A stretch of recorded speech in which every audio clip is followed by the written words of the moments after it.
Praise the Lord. Hallelujah. Mo kí gbogbo alààyè tí Olúwa jí sí ìmọ́lẹ̀ alààyè lónìí pé ẹ kú òwúrọ̀. Àdúrà òwúrọ̀ fún àwọn ọmọ wa. Ẹ jẹ́ ká tẹríba fún àdúrà. Orúkọ Jésù.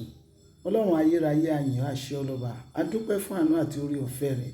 A sọ wípé o ṣé bàbá oníbú ọrẹ gba ọpẹ́ wa. A ti wá ojú rẹ wá lówùúrọ̀ yìí Ọlọ́run lórí àwọn ọmọ wa. Olúwa jọ̀wọ́ dá wa lóhùn. Ọlọ́run má jẹ́ á pè ọ́ lásán. Lórí àwọn ọmọ má jẹ́ á pàgbà ti àdúrà. Gbogbo igbe wa níwájú rẹ lójoojúmọ́ lórí àwọn ọmọ wa má jò já sí bu ajá. Olúwa máa fi agbára rẹ hàn. Lórí àwọn ọmọ wa má jẹ́ á pè ọ́ lásán. Jẹ́rìí agbára rẹ. Jésù Olúwa wa. Àmín. Praise the Lord. Hallelujah. Lẹ́ẹ̀kan sí mú kí gbogbo abiyamọ pé ẹ kú ọ̀rọ̀ ọmọ. Bí Kristi bá fa bíbọ̀ rẹ̀ sẹ́yìn, àtèmi àti yín a ó jọ jèrè ọmọ. Bẹ́ẹ̀ ni a ò ní ṣe lásán. Àánú rẹ̀ nínú ayé wa yóò sì máa farahàn lójoojúmọ́. Àánú Ọlọ́run kò ní fi wá sílẹ̀ lórí àwọn ọmọ wa. Ẹ̀yin abiyamọ lówùúrọ̀ yìí. Ohun tí mo tún mú tọ̀ wá ni àdúrà tá ti ń gbà láti bí ọjọ́ mélòó sẹ́yìn. Áńgẹ́lì ọmọ mi ẹ lọ jíṣẹ́ fún un. Wò ó, tí áńgẹ́lì ọmọ wa bá jíṣẹ́ fún un, ire gbogbo á máa tẹ̀ wọ́n wá. Ohun tó dára yóò sì máa jẹ́ ìpín wọn. Lónìí, a fẹ́ gba ìpele kẹfà àdúrà yìí. Áńgẹ́lì ọmọ mi lọ jíṣẹ́ fún un. Ẹ jẹ́ ká wo ọ̀rọ̀ Ọlọ́run nínú ìwé mímọ́. Bí Ábúráhámù ti ṣe pé áńgẹ́lì rẹ̀ sójú jẹ́ tó sì jíṣẹ́ fún ọmọ rẹ̀. Torí pé áńgẹ́lì Ábúráhámù ó gbàgbọ́ nínú áńgẹ́lì. Gẹ́gẹ́ mo fẹ́ kí àwa abiyamọ lówùúrọ̀ yìí ká ní ìgbàgbọ́ nínú áńgẹ́lì wa pé áńgẹ́lì wa ó lè jíṣẹ́ ayọ̀ fún àwọn ọmọ wa. Áńgẹ́lì àwọn ọmọ tiwa náà ó lè jíṣẹ́ ayọ̀ fún wọn. Ẹ jẹ́ ká wo ohun tí ọ̀rọ̀ Ọlọ́run sọ nínú ìwé mímọ́. Ìwé Genesis chapter 24. Ẹ jẹ́ ká wo ohun tí ẹsẹ̀ keje rẹ̀ wí. Genesis 24 verse 7. Bíbélì wípé Olúwa Ọlọ́run ọ̀run tí ó mú mi láti ilẹ̀ bàbá mi wá àti láti ilẹ̀ tí a ti bí mi, ẹni tí ó sọ fún mi tí ó sì búra fún mi wípé irú ọmọ rẹ ni èmi ó fi ilẹ̀ yìí fún, òun ni yóò rán áńgẹ́lì rẹ̀ ṣáájú rẹ̀, ìwọ ó sì fẹ́ aya láti ibẹ̀ fún ọmọ mi. Ohun tó ń ṣẹlẹ̀ ní ìbàyìí ni wípé Ísáàkì ọmọ Ábúráhámù ó ti tó láti láya. Bàbá rẹ̀ ò sì fẹ́ kó lọ fẹ́yàwó ní ìran tó ti jáde wá. Ó fẹ́ kó mú ìyàwó ní ìran rẹ̀ tó ti jáde wá. Kò sì fẹ́ kó gbé ilẹ̀ yẹn. Ṣùgbọ́n ó fẹ́ kó mú ìyàwó níbẹ̀. Praise the Lord. Hallelujah. Ó fẹ́ kó gbé ìyàwó ní ilé ibi tó ṣùgbọ́n kò fẹ́ kó gbé ilẹ̀ yẹn nítorí pé Ọlọ́run ti mú jáde láti ilẹ̀ yẹn. Kò sì fẹ́ kí ilẹ̀ yẹn kò fẹ́ kó parun. Ó wá rán ọmọ ọ̀dọ̀ rẹ̀ pé kó búra fún òun pé òun ò ní fẹ́ kí ọmọ òun kó fẹ́ ìyàwó ní ilẹ̀ tí kò dára. Ṣùgbọ́n pẹ̀lú ìbúra yẹn ó fi áńgẹ́lì rẹ̀ ó fi síwájú. Áńgẹ́lì yẹn sì ṣiṣẹ́ fún un. Ẹ̀yin èèyàn tẹ́ ń gbọ́ ohùn mi àti abiyamọ tó ń gbọ́ ohùn mi, mi ò mọ ipò tí àwọn ọmọ rẹ lè wà. Mi ò mọ ìpele tí wọ́n lè wà.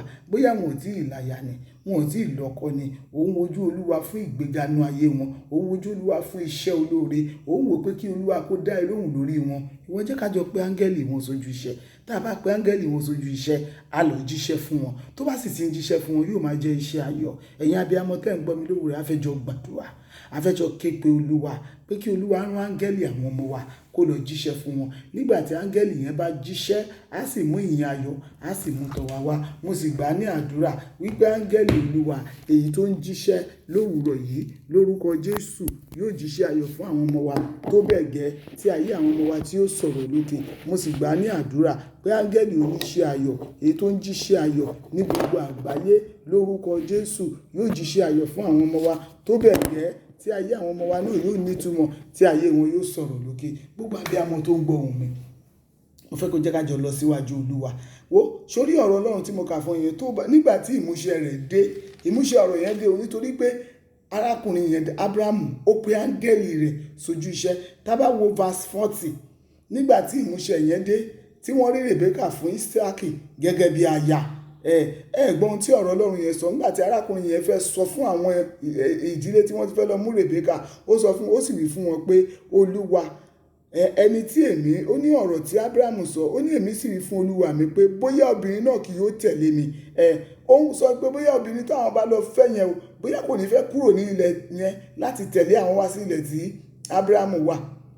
Ṣùgbọ́n ọ̀rọ̀ Ọlọ́run ó wá fi yé wọn wípé ọ̀rọ̀ Ọlọ́run sì wí fún mi pé Olúwa níwájú ẹni tí èmi ń rìn yóò rán áńgẹ́lì rẹ̀ pẹ̀lú rẹ̀ yóò sì mú ọ̀nà rẹ̀ dára ìwọ ó sì fẹ́ aya fún ọmọ mi láti ọ̀dọ̀ àwọn ìbátan mi àti láti inú ilé bàbá mi. Sórí bẹ́ẹ̀ yẹn ó fẹ́ kí wọ́n lọ fẹ́ ìyàwó fún níbi tí ó ti wá, ó lọ tẹ̀dó sí ilẹ̀ kan ni, ṣùgbọ́n wọ́n á fẹ́ kí wọ́n fẹ́ ìyàwó fún níbi tí ó ti ní ilẹ̀ tí ó ti jáde wá. Ó wá rán ọmọọṣẹ́ rẹ̀ níṣẹ́, ọmọọṣẹ́ tó rán níṣẹ́ yẹn ó ń jíṣẹ́ fún àwọn tó lọ bá wípé òun Ọlọ́run tí Ábúráhámù ń sìn ó pe áńgẹ́lì rẹ̀ sójú iṣẹ́, áńgẹ́lì yẹn sì mú kí ọ̀nà ọmọ yẹn dára. Ìwọ abiyamọ tó ń gbọ́ mi, ibi tí mò ń lọ nìyẹn o. Áńgẹ́lì tí ń jíṣẹ́ ayọ̀ yóò jíṣẹ́ ayọ̀ fún ọmọ rẹ, tó bẹ́ẹ̀ gẹ́ ọ̀nà ọmọ rẹ yóò sì dára.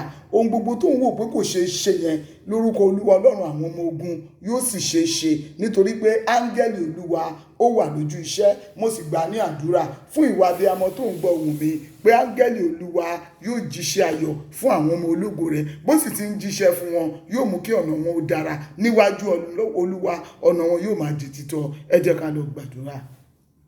Áńgẹ́lì tó ń pín re, áńgẹ́lì tó ń pín re, èmi ní ire kan wá pín ire délé mi. Áńgẹ́lì tó ń pín re, áńgẹ́lì tó ń pín re o, ọmọ mi ní ire kan wá pín ire rẹ fún wọn. Áńgẹ́lì tó ń pín re, áńgẹ́lì tó ń pín re o, àwọn ọmọ mi ní ire kan wá pín ire dọ́dọ̀ wọn.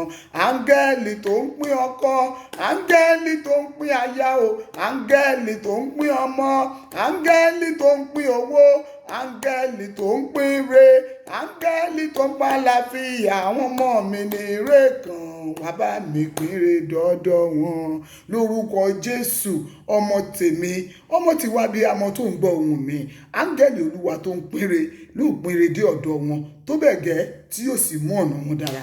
Ọ̀nà Ísákì dára ní ojú Olúwa, bẹ́ẹ̀ ni ọ̀nà Ísákì dára, bẹ́ẹ̀ ni ọ̀nà Rèbékà náà dára, nítorí pé ó fi ìwà kún ìwà rẹ̀. Ó gbọ́ ohun tí wọ́n sọ ni, wọ́n ní ẹni tó bá ti lè sọ ládùúgbò omi rẹ̀ kalẹ̀, tó lè fún ọmọ ọ̀dọ́ ọkùnrin yẹn mọ, tó sì tún lè bọ́ àwọn ìbákasí ẹ̀ tó kó dání, tó lè fún wọn lómi mu, òun gangan ni Olúwa yàn fún Ísákì. Áńgẹ́lì Olúwa tó ń pín re wá jíṣẹ́ fún àwọn ọmọ mi. Mo sì gbà ní àdúrà bí áńgẹ́lì tó ń pín re tí kò ṣe jẹ́ kí ire ti Rèbékà ó fò nígbà tí wọ́n ń wá aya fún Ísákì, bẹ́ẹ̀ ni ire àwọn ọmọ rẹ ò ní kọjá wọn. Gbogbo àwọn ọmọ ológo tèmi àti ìwọ bí, áńgẹ́lì Olúwa tó ń jíṣẹ́ ayọ̀ yóò mú kí ọ̀nà wọn ó dára, tó bẹ́ẹ̀ gẹ́ tí inú wọn yóò máa dùn nínú Olúwa lójoojúmọ́. Ẹ jẹ́ ká lọ gbàdúrà. Ẹ pé orúkọ Jésù, ó yẹ máa yin Olúwa. Olúwa ó ṣe lórí àwọn ọmọ ológo mi. Olúwa mo dúpẹ́ fún ọ̀nà tó ń bá mi gbé ọ̀rọ̀ ayé wọn gbà, ó múnú mi dùn lórí wọn. Ó yá máa yin Olúwa, máa dúpẹ́, máa fẹ̀mí ìmoore wọn fún Olúwa.